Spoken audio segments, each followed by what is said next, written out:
Start your day. I'd love to hear your interpretation. The largest country in Africa by land, 10th in the world.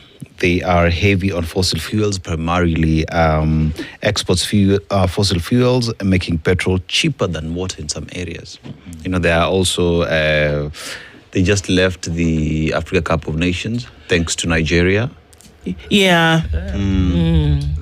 Yeah, okay. I just had to say that You can because go and else enjoy this place that will land. not be at peace. But as well, they give us proverbs. And the proverb this morning, a friend is someone who shares your happiness and your pains. How would you interpret it? Indeed, a friend should be someone that will be there for all the seasons. And very often we find ourselves in a situation where our friends are only there to celebrate the joy with us, but less in pain. But then it's good that we actually stand through, even when we go through challenges, that friends actually stand with us so that we are all round. And that is good for humanity. Yeah, well said, well put. Kabisa. And getting into it this morning in terms of our conversation, when we look at audit defiance, incompetence or arrogance at the top, and I guess we can start from that question before we get into the nitty-gritty. Audit defiance, that one would assume that when an audit is done, in this case on a national scale, from the Auditor General's office, or even from, a flag that is put up by the Control of Budget, where she says, hang on a minute, this money that you asked us, because that's what she does. Control of Budget says, okay, according to budget, this kind of money is supposed to be released. We release it for this project. Then she says, Allah, you guys didn't do this. So what's happening? Then she raises that flag. In most cases, the Auditor General will pick it up and they do the reporting and they see, we've seen that there's wastage of money here. We've lost this amount of money. We've seen that absorption of money is, close to nothing. Control of Budget says we've seen zero to no development in this number of counties. And they go back and forth, these two ladies in their offices, giving out all this information. One would expect that you don't want to be on the naughty list. But people end up on the naughty list all the time. But it doesn't matter. What are we seeing? Is it just like, okay, whatever, say whatever you want, we're going to continue doing this? What should it mean? Actually, it's a concern because we need to ask ourselves, why did we establish the office of the Auditor General? And this is actually provided for in the Constitution. What we are seeing is actually defiance. And defiance in this case, leading us to a situation where we are getting into a governance crisis, which is actually perennial, in the sense that the Auditor General does not respond to cabinet secretaries or the president, but responsible to Kenyans as per the Constitution. And therefore, the reports are actually consumed by the parliament. This defiance, and I want to say this, that an apple doesn't fall far from the tree. So the concern here would be, why would they have this kind of collaboration in terms of defiance at that level? It means there's a problem. And the challenge we are facing here is actually impunity. To the extent that actually, when you defy the Auditor General report, you are basically defying the electorate. You are defying our own institutions. That is going to lead to us losing trust in Parliament. And that's where the challenge comes in. Because when you ignore this, and actually the ignoring is not the problem.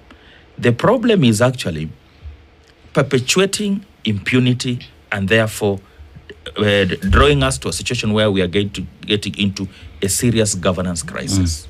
Okay, but some of the things that are said are extremely serious.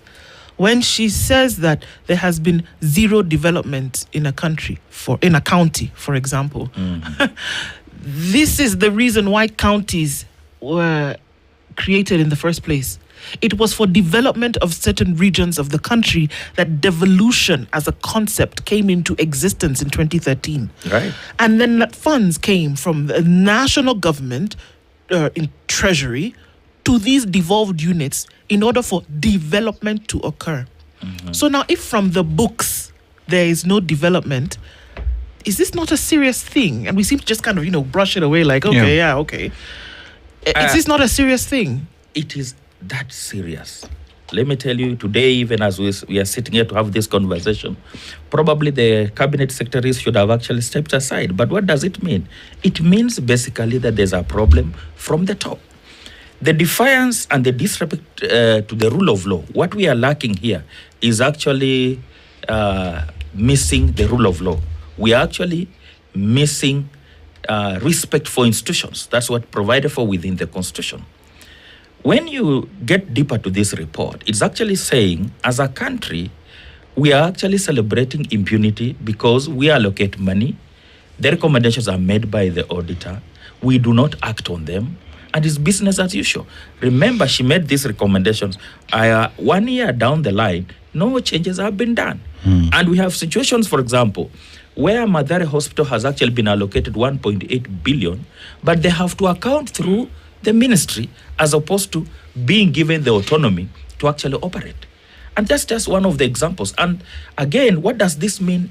It means the common mwananchi, or we as Kenyans, cannot access the services, because when devolution was actually brought about, and we do appreciate the efforts that were there and what we have achieved this far, but we are not getting the fruits because a few people who are holding public office are not actually ready for accountability.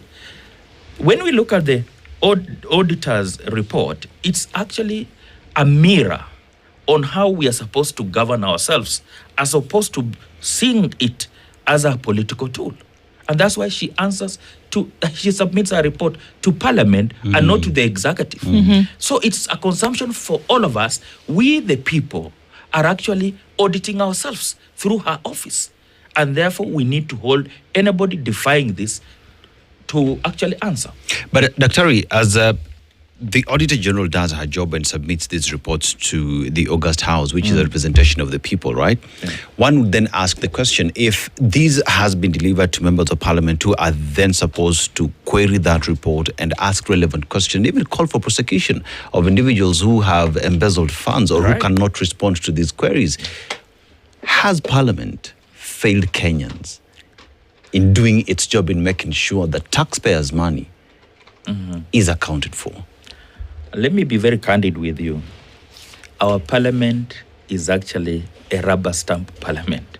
That's why they are being recalled to come and pass some of these laws that will ensure that we actually start selling some of our national assets. The challenge we face is that Parliament has actually failed in its role, because Parliament has the same powers as the High Court. The Parliament can actually summon the specific cabinet secretaries, hold them accountable, and even sanction the same. And again, the buck stops with the president, because the president also reads these reports. And these are advisors to the president. And therefore, when they fail to deliver or perform as per the law, therefore, the buck stops with the president, despite the fact that I am aware that our parliament is actually captured. Okay. The Auditor General goes, by the time an Auditor General is selected, the Auditor General has not always been a part of government. Since the time, though, that there has been an Auditor General, this individual is selected by the president? Appointed? Is actually appointed after a process that takes through the public service. Yes. And therefore, he's given a few names or whatever they recommend. That's the point that actually is actually appointed. Okay. So the president and the executive and the government are aware that this individual has been appointed by them to essentially put out checks and balances on spend. They know. That is it. Okay. So if that's the case, how is it possible that when this person that you've essentially hired to do this, to become the chief accounting authority for government, when it comes to how you spend money, says things like, and it's very long, this report, but having been able to go through it, that there are problems in terms of how the government spends its money, that there are issues on where this money actually goes. And I just want to share, billions have been flagged as unaccounted for, poorly managed funds. We're talking about missing service level agreements. We're looking at questionable transactions. We're looking at including for for payment providers, potential misuse and weak controls. We're looking at an underfunding of schools, public schools, a massive underfunding of schools. We're looking at financial government crisis at the National Youth Service, again, still till 3.3 billion shillings. We're looking at questionable loans burdening taxpayers. 153 billion shillings in questionable state loans with discrepancies in records and repayment tracking, shifting repayment burdens to the National Treasury, procurement and contract irregularities, systemic weakness across agencies. I mean, it goes on and on and on.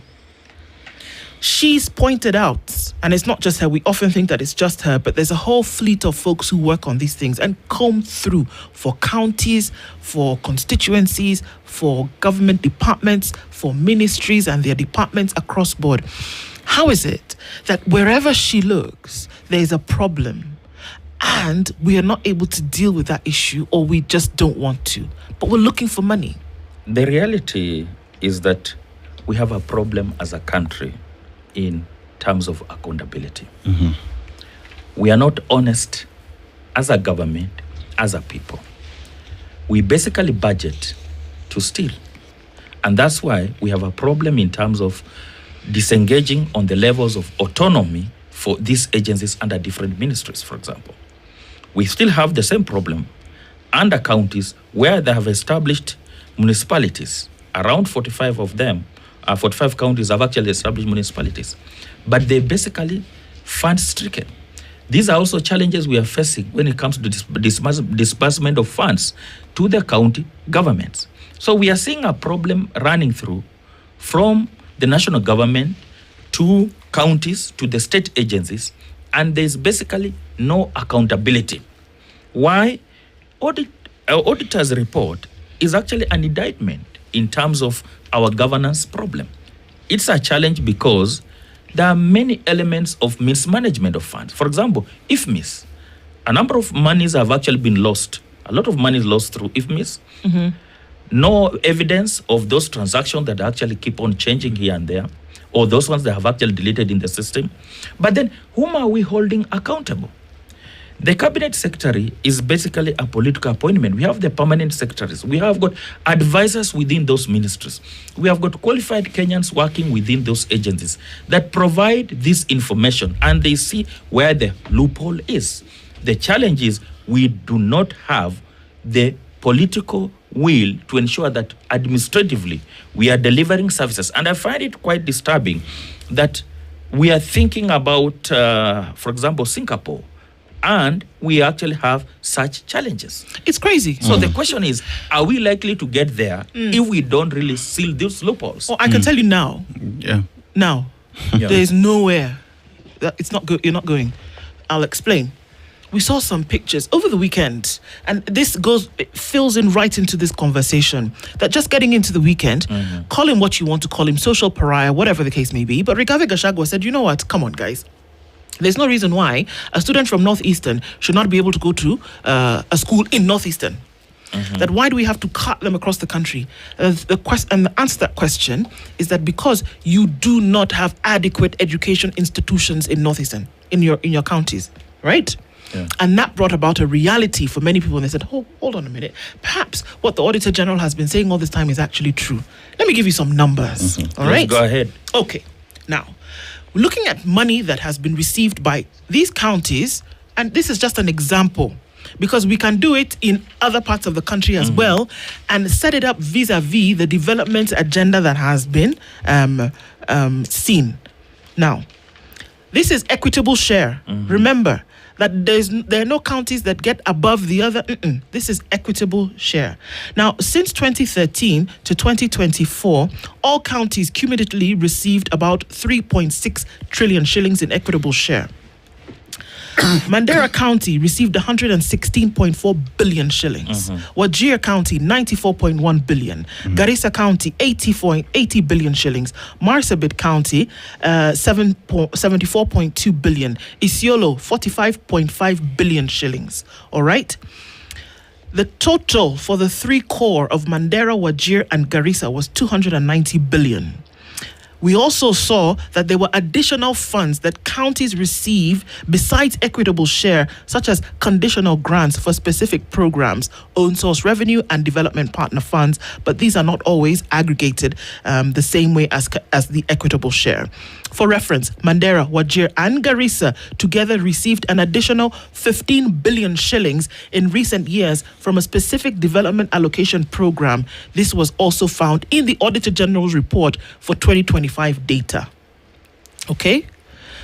This is money that has been received by the county, by the counties. Yeah. But interestingly enough, we are told that these counties continue to be marginalized in terms of development, roads, county function in some cases, generally national government function, schools in some cases, county function, also constituency function when it comes to that development. Is it possible, because the Auditor General has also flagged some of these counties, that in terms of the 80 billion shillings that Marsabit County has received, for example, that you are unable to see beyond payment of salaries, development that would equate, okay, let's even say 50% of it went to salaries, that you're unable to see development worth 40 billion shillings? I will tell you, it's a very sad situation, indeed worrisome, in the sense that very often you'll find we tend to blame the former deputy president. But I think he has brought out a very candid and tough conversation that we are supposed to have as a country. Because all these monies that have gone to these counties cannot be accounted for. But then we can actually see that a good number of these leaders are actually based in Nairobi. They're in South C and South B. Nobody is holding them accountable. So unless we go back to start holding these leaders accountable, and that means implementing the recommendations of the auditor, for us to take some of these people to court.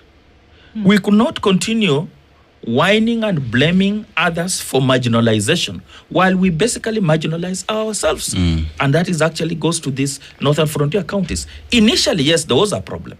And that problem has been corrected by Equalization Fund and after devolution. For example, Turkana received the highest budget for water. But today, as we speak, we are actually facing a drought. Many Kenyans are likely to go hungry because of drought. Then what measures have we put in place? And nobody is holding these leaders accountable, but they are ready to come immediately and defend this on the basis of tribalism. So the question is, are we being honest as Kenyans to ask ourselves hard questions? And I want to congratulate, for example, the governor of Kiambu. Look at the level 6 hospitals that actually has constructed within this short period. What is happening in Kiambu? And then we have to leave this country to go benchmark elsewhere. Look at the dire situation in Siaya, for example. Look at the dire situation in South Nyanza. So these are concerns that probably we do not even need to go benchmark elsewhere. But internally here, look at the development that is taking place in Muranga. In terms of health, for example. What is happening in Wajir? What's happening in Mandera? Why will all these youngsters have a challenge that we are all crowding to the national schools here in Nairobi while we have the opportunity to invest and build some of the best schools in northern Kenya? So these are concerns that touches on questions of impunity and challenge we have in terms of leadership crisis. We have a governance problem. We are not able to hold our leaders accountable. And this is something that the electorate probably need to start thinking twice. Indeed, if we don't really change the leaders we keep on electing, some of the dreams we talk about, some of the reforms KK government has been talking about cannot be achieved because we see very well that the government is not out to ensure that there's equity in all sectors. Look at the health, for example. Even not captured in this report. Maybe it will come in future reports. When it comes to money that has been spent under SHA that went to Northeastern for those hospitals that do not exist, yet as we speak, that file is lying somewhere at the DCI. Nobody has been taken to court. So these are concerns that we see them happening every other day. And even the opposition has been raising concerns around here. But the government, because of impunity, they are not actually acting. But Daktari, Yeah. it is a very sad picture that is painted out here, because even when you just talk about the projects out there, and one would just want to look at what even NGCDF has done. And if you go to the NGCDF website, all you need to do is enter your constituency and look at the projects under that constituency that have been completed. And it is a shame to see that legislators who came out guns blazing from Northeastern, accusing former Deputy President Rigathi Gachagua of being a tribalist and all these things, have done nothing with the funds that they have received in terms of NGCDF. You look at what Ndindi Nyoro, you just take copy paste and just look at what these constituencies, you find close to 7-8 projects that have been completed. And that notwithstanding, the report goes to Parliament. Do we expect that these legislators who have not done anything to address the problems with funds that they have been given that they cannot account for will ever look at these audit queries and pass them? And in the event that we know that Parliament has been hijacked, Parliament has ceded its power to the executive, EACC is there, ODPP is there, where does a Kenyan go to if that August House cannot deliver to them? My brother, the buck stops with the president. The president has came to power on the basis of accountability. Does he not know though? Yes, he could be aware, and that could be the question that we could be looking at. Why is the president not acting, having been given these powers and the mandate to hold every other person accountable? And that brings in the question, what's the role of EACC? What's the role of parliamentary oversight? When the same parliament, actually, which is supposed to oversight all these allocations, because budget goes through parliament. And these monies are allocated across board. But we see that the parliament has actually failed us because nobody is holding them accountable. And that's why we could really work on the clause of recalling members of parliament, which again, they must already, because they know very well they are not ready to be held accountable. Unfortunately, the scenario we are in is actually quite political in the sense of campaign mode. And therefore, the campaign mood that have been perpetuated by the president leads to the situation where members of parliament come out to actually pledge allegiance to the president at the expense of pledging allegiance to the people who actually elected them. And this is where the problem lies. Because we as Kenyans will now start asking ourselves, do we really need this parliament? Do we really need this government if the government is not acting within the confines of the constitution, which is the main problem that we are facing? Because today we have a governance crisis. This is actually an issue of constitutionalism. Everything is failing because we are not adhering to the constitution. And therefore the independent offices that are not being respected. For example, there's the one which I can define as a very useless agency, NCIC. What role has it? What role has it done? What is it doing to the Kenyans today? And they are being allocated money. So these are concerns that we need to start bringing them to the fore and hold our leaders accountable. And the buck stops with the president because the president is the one who is answerable to the Kenyan people. I understand that. And while it's fun in some cases and rather easy to use the president as target practice, because unfortunately he's given us too many an opportunity to do this with so many things that have gone belly up. While that may be fun for Kenyans to do, the truth of the matter is that there's some people who are actually doing their job. Yeah. We may forget this. That's true. But there That's are some right. people who are doing their job. So why don't we also ask that, does the president, tell these people every day to do their job? No. They take the responsibility. I've met Irungu Kangata. He doesn't have two heads. He has one. I've met him. We've met Ndindi Nyoro. Again, he doesn't have two heads. I've seen them. It's one head. I met Oparanya before, while he was governor of Kakamega County, before he became a CS. At that time, he had one head as well. What am I saying? That they did work that they were supposed to do, to whatever extent, in their particular jurisdictions. So what is it? What is this thing that is the measure of a man that dictates he does or she does her job, and that precludes others from doing theirs, if not impunity and bad manners?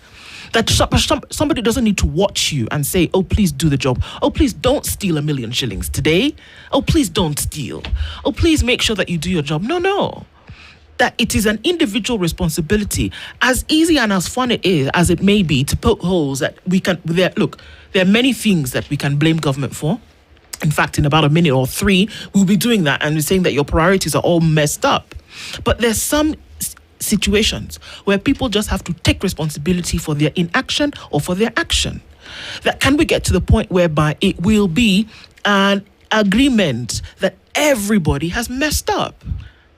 Actually, we need to have a national conversation on governance and accountability. And that's basically what we are missing. Because when you weaken institutions, you basically see personalities thrive. And when personalities thrive, we get to a situation where there's no goodwill. For example, and I still ask that the president has to rein in. Why? These cabinet secretaries that have collectively defied the report, that advisors to the president. They're having a conversation with the president at the point where they can actually act on all those recommendations within the shortest time possible. And probably what we could actually do is to come up with proper mechanism that we can measure our performance and entrench accountability and transparency, which we are lacking as a people. We are not honest. In fact, today, if you look at this auditor's report, it's an indictment on us as a people that corruption is now one of our national values because we don't feel it. In fact, going through the report, step by step, you see almost every other ministry has something that has not been done. Why?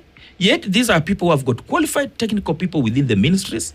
The auditor's report is not prepared without the involvement and feedback, where they have an opportunity to discuss and actually correct this before these reports are released. So to me, it's because there's impunity at the highest level. And that's why nobody comes up indeed to feel that he's accountable to the people. And probably today, you will have expected some of these leaders actually even to resign, that it's not being done right, and therefore I need to step aside. That's what we've seen. When we are thinking of those Singapore and those developed countries, there are people that are actually very clear when it comes to transparency, accountability, and ensuring that institutions are functioning for the common good. That's what we are lacking in Kenya. Instead, it's actually individuals who are functioning and not institutions.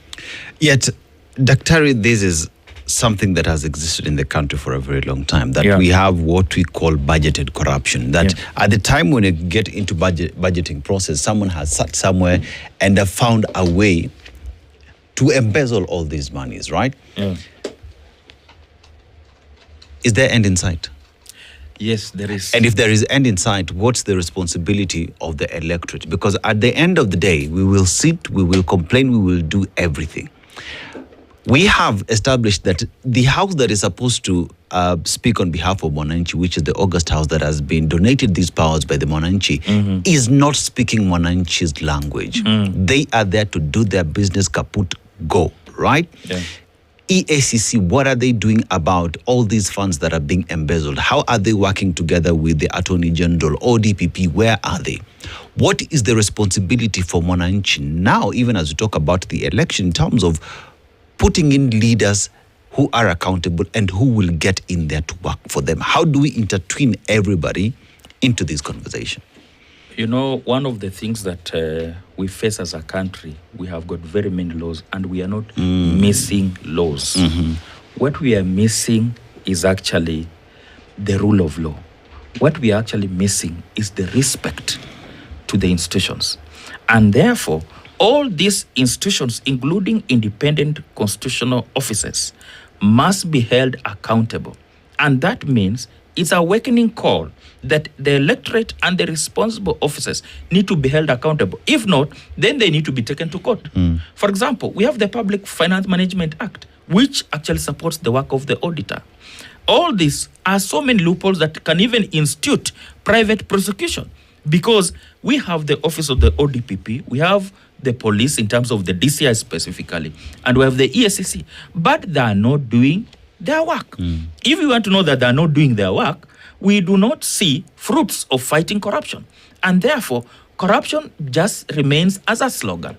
So we are fighting this remains as a slogan, and that's a concern for us. And therefore, to blend how common Mwananchi can now hold these leaders accountable we need to educate the masses more that they will appreciate their civil rights and hold their leaders accountable. Unfortunately, we also have to blame the electorate because of the culture of handouts, the culture of sitting back, that actually they be paid sitting allowance instead of holding their leaders accountable. And that's why it is easier today for any leader to actually collect the money for purpose of actually paying out to be re-elected to perpetuate the same impunity.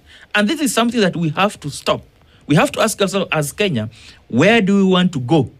We were the best economy around the region. I will tell you, in the next few years, or even as we speak, Ethiopia is actually going to actually be ahead of us. So what happens? We are importing almost everything from our neighbors and from China. Industrial area is actually gone. It's quiet. So why is it that leaders are not seeing the challenge that we are facing? We have established so many structures and we don't hold ourselves accountable at different levels in terms of these structures. And that's the concern we have. But they are seeing the challenges. You know how I know? You know? They are seeing the challenges. That's why leaders take their children to international schools within Kenya or outside the country. They are seeing the challenges. That's why they take their sick to private hospitals or hospitals outside the country. They see the challenges. And that's why it makes it even worse. Because if you know what you're supposed to do and you don't do it, it's akin to sin. Sin, dhambi. It's a sin. That's true.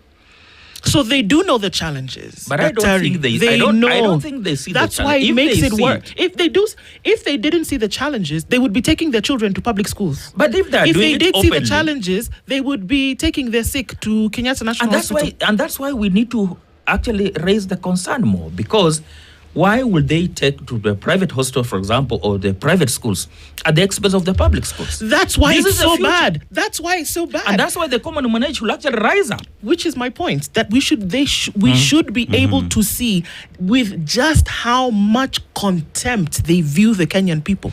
Because they know how bad the situation is. They are in a position to do something about it, but they choose not to.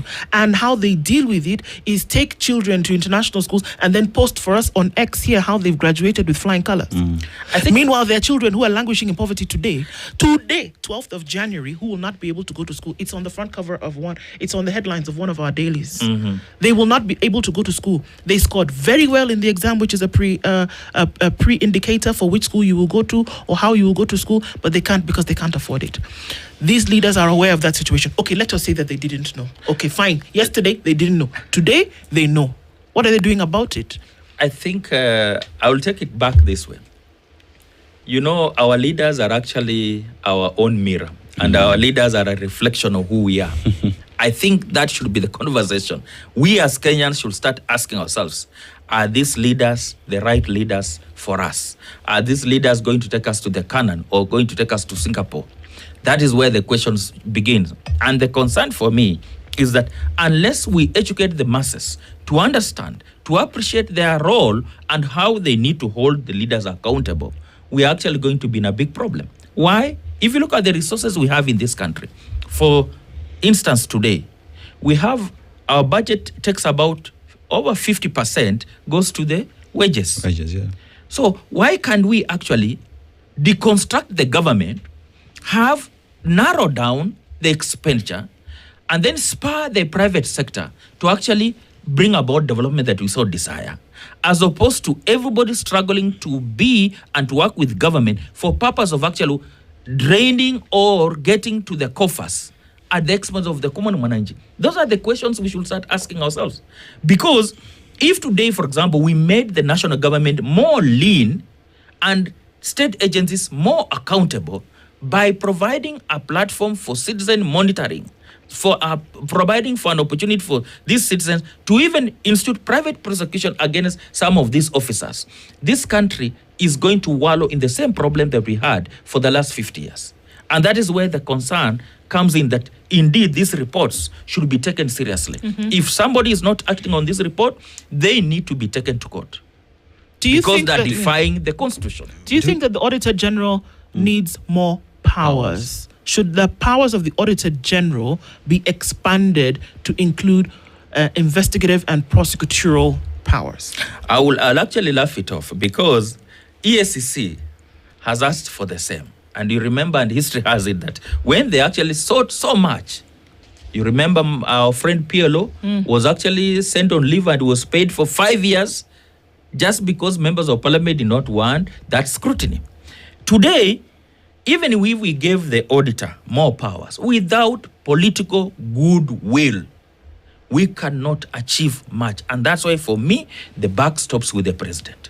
Indeed, all these agencies, in one way or the other, are acting with impunity because they have a backing or a cover-up by different agencies. Why will you, for example, not institute or pass the regulation for autonomy of different agencies for service delivery, and the president cannot ask you why you're not accountable? Is that what has led to the other one who was resigning from the delivery unit? That probably they see that they're not performing. So that's where the concern is, because simple analysis shows very well that indeed there are officers who have actually defied the constitution.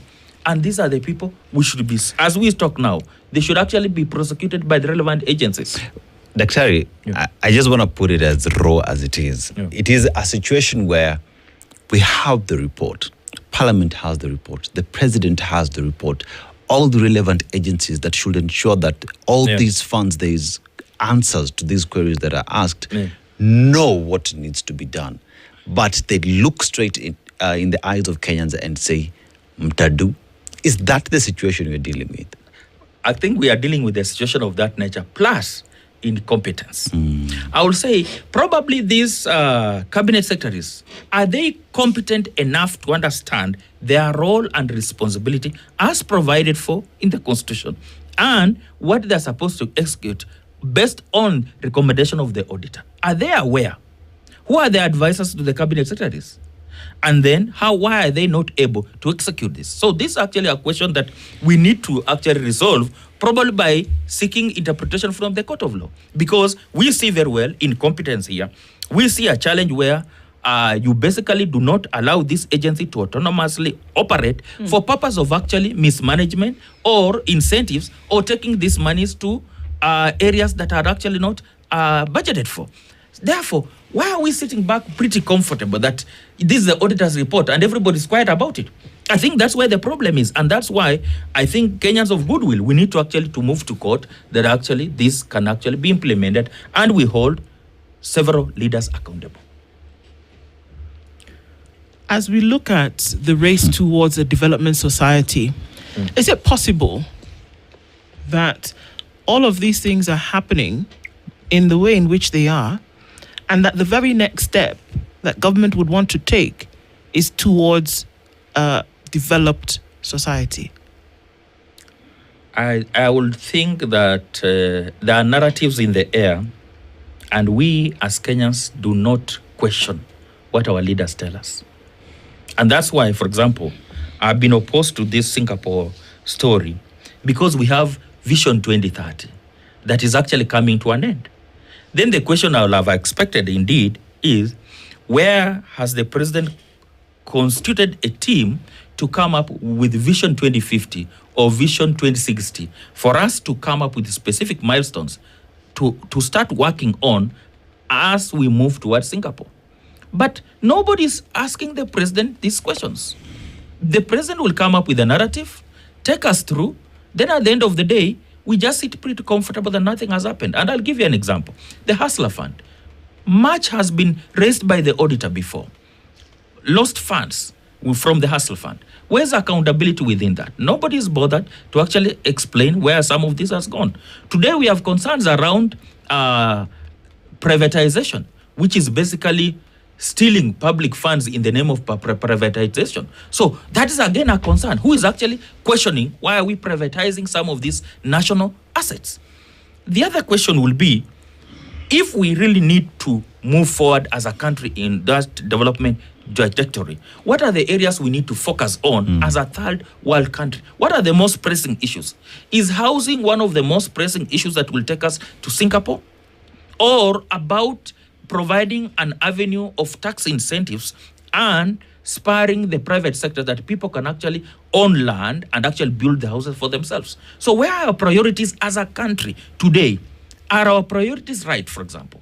The challenges we are facing within the health sector, the impunity we are seeing in terms of how many hospitals are being closed left and right and nobody is holding them accountable, or those ones that are actually missing funds.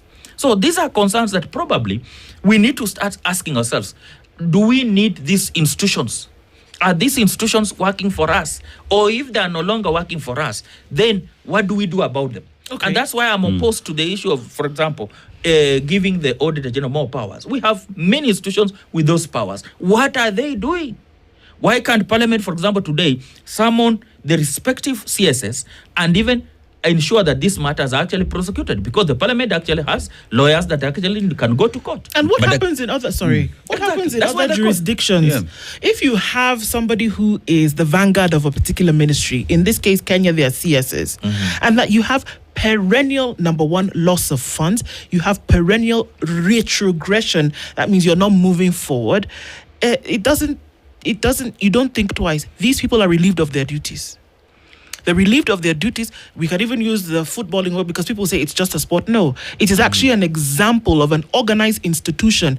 When we put you as the manager of X football club, I will not mention the name because people can now hate me for the rest of the day. We put you as a manager of X football club. We watch 3 matches and the boys and girls are not coming together in the way in which they should. Before 1 o'clock the next day, we relieve you of your duties because we are not achieving what we need and we can't see the goodwill from you. Why then does it take so long for us to say, okay, well, you know what? It's clear that under your watch, 1, 2, 3 did not happen. Hundreds of billions of shillings have been lost. We don't see progression. But then we're still dilly-dallying and hoping that maybe tomorrow this person will see the light. Why do we do that? We have a problem as a country. We have a problem as a people in terms of being truthful and being transparent. In this country, being honest has seen many of people lose their lives. And that's why you find a society that has come to the point of accepting impunity. And that's where the challenge we face. Why?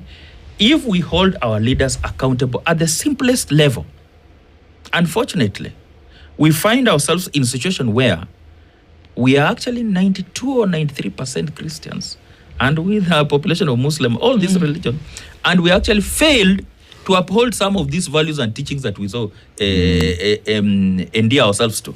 And that's where the challenge is. So there are so many question marks in almost all our institutions. Have our institutions failed at the family level, at the school level, at the religious level, at the government level? All these structures, I see them failing us as a people because they are no longer functioning for the well-being of the society. And probably these are a point where we need to have what I can call national deconstructionism in terms of having serious conversations on where we need to chart a way forward for the 50 or 55 million Kenyans. Is this the future we want? Is this the Kenyan dream? Is this where we want to go?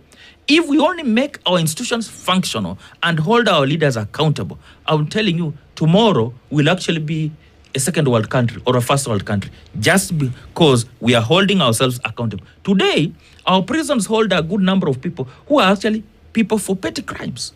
But people who are doing or perpetuating heinous crimes that are actually bleeding the economy, for example, from Goldenberg to Anglo leasing, to all these other scandals that have actually come our way, they're actually freely walking around and being given big seats in church in front and donating their money left and right, and nobody's questioning.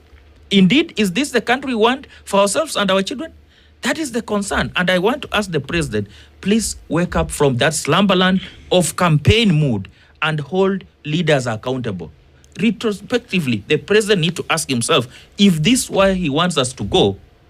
If not, then we need to have a conversation. You see, Daktari, when you even mention the president, remember we have the Hustler Fund and the bottom-up transformation economic agenda. Yeah. Where are we with all that today? You know, if you just ask even in terms of the investments that went into achieving all these, and if at all we can get audit queries that are clean, That is another debate. But even while at that, we see that politics is taking center stage today. And a Kenyan out there would say, if all these institutions that you just mentioned have failed us, how about that single body that Kenyans trust, that Kenyans have seen working for them, the Auditor General, be given powers? Why do I say that? Give the Auditor General the powers to investigate and take people to court, so that at the end of the day, someone knows there is an institution somewhere that will actually do that work that other institutions have refused to do.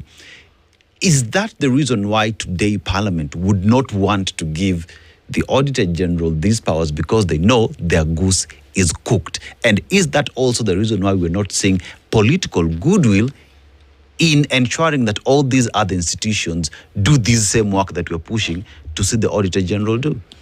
I almost, and I wish to ask you this.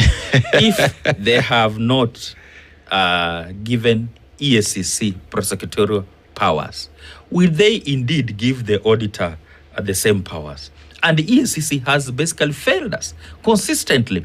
And the whole idea was we have an independent agency away from all government agencies, and they have been given all the budget and all the monies they have. They have support even from the DCI.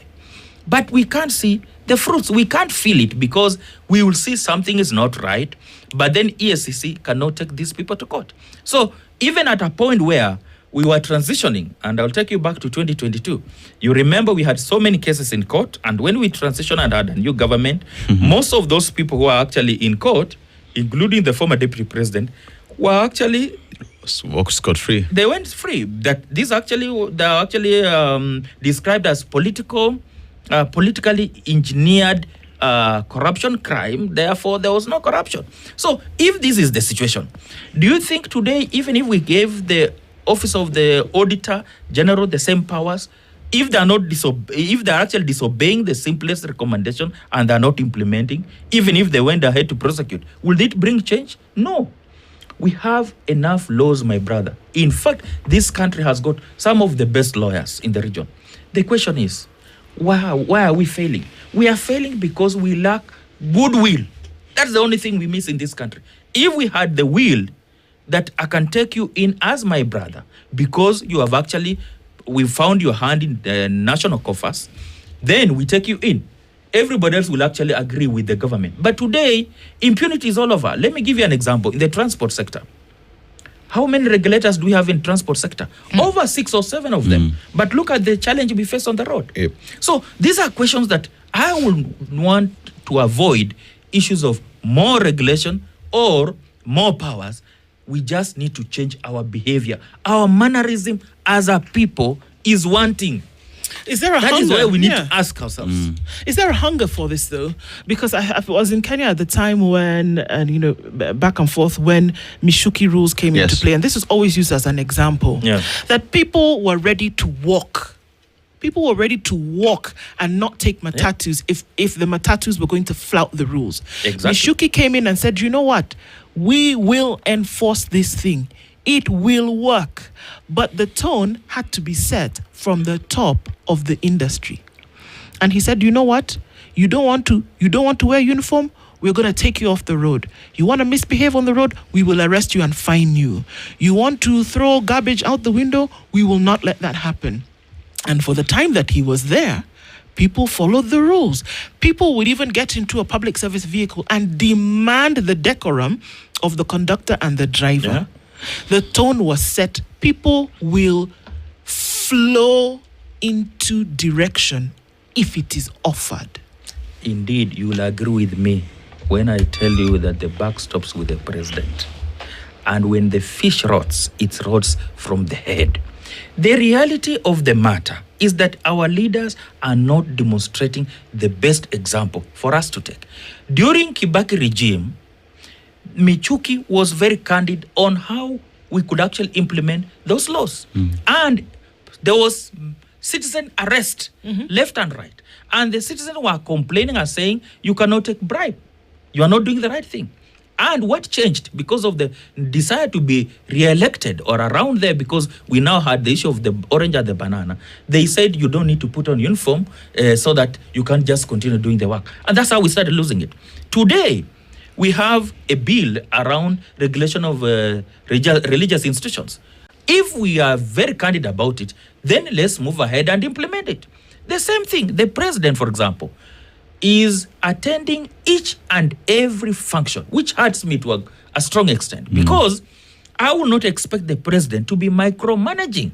If the president will sit back and have time for policy and advice and direction, there's likely an issue that we are going to reduce his office expenditure, and the same thing for the cabinet secretaries and others, and hold them accountable. When the president is not doing the right thing, then he has no right pointing a finger to a cabinet secretary or anybody else not doing the right thing. So this has to start from the top. And therefore, everybody would come to the rescue of the president and say, President, you are doing the right thing. We are going to go that direction. And everybody stands with you. But what we are seeing is a scenario where we actually fear or go around because of political expediency, that we want to be aligned, and therefore we cannot tell the king, hey, President, you are naked. In this situation, we need to be very candid, because the crisis we are going through as a country is a mirror of our own impunity, which we need to stop if we have to take this country to the first world. And the president has to take the lead. He is the one who swore to protect the Constitution. Defiance we are seeing is actually defiance against the Constitution. That's what we are seeing from this report. Dr. Kenyans are angry enough. Are Kenyans angry enough today to say that we will recall or we will sanction these members of parliament? Are Kenyans angry enough to say, come 2027, tutafagia wote? Are Kenyans angry enough to decide not to be bribed come election day? Because you say, we have agreed that the leaders we have are a reflection of us. Yes. Are we ready to see leaders in power who reflect the things that we aspire to get? We are ready, and you have seen it through a number of constituencies that actually do not normally re-elect their leaders, especially in central Kenya, around Nyeri. Most of them serve one term, and that's what happened. That tells you they are quite enlightened, and they are not ready for the handouts. When Kenyans came out, especially the youngsters, the Gen Z, when they came out, and they were ready to fight because they saw that there was need for change. You and me understand what we did to them. Today, we know what we did to them. If Kenyans are going to come out to hold this government accountable, then 90% of parliamentarians are going to go home. The president actually dropped the whole cabinet, and with the impunity, brought back almost the same people or people who are incompetent. So this is where the question is, how do we hold the highest office accountable so that even members of parliament are not acting at the whims of the president? You remember they actually came to confess that we have passed these laws for you. So that will actually tell you that these members of parliament are not acting on our behalf. They are acting on behalf of the president against the people. So where are we as a people?